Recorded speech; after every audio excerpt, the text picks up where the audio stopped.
সন্ধ্যাবেলা বরের অর্ডার আসে যে কারি পাতার বড়া খাবে। আমি সেই মতন এখানে চিকেন পকোড়া আর কারি পাতা বড়া বানানোর জন্য রেডি করছিলাম। তারপরে আমার কাছে ফোন আসে, চলো আমরা একটু বেরাবো।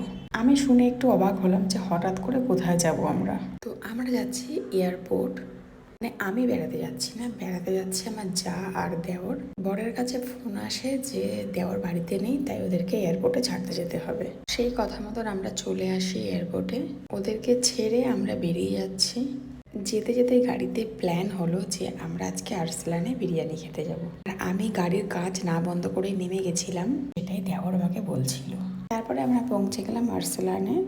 সবাইয়ের একটাই ইচ্ছা যে আমরা সবাই একসাথে বিরিয়ানি খাবো। আমি চলে গেলাম ওয়াশরুমে আমার থোবরাটা দেখার জন্য। তারপরে চলে এলাম আমাদের বিরিয়ানি, আর আমরা এখানে খুব বিরিয়ানির মজা নিচ্ছিলাম। বিরিয়ানি তো আমার ফেভারিট, বাট আজকে আমার বিরিয়ানিটা একদমই ভালো লাগেনি, কেন জানি না। তারপরে গাড়িতে মস্তি করতে করতে চলে এলাম পাটুলিতে। এখানে দাঁড়িয়ে আমরা একটু ভাবলাম যে কিছু খাবো। তারপরে আরেকটা যা সঙ্গে ছিল ও বললো মোমো খাবে, আর আমরা বললাম চা খাবো। তো আমরা সবাই মিলে চা খেলাম, তারপরে চলে এলাম বাড়িতে।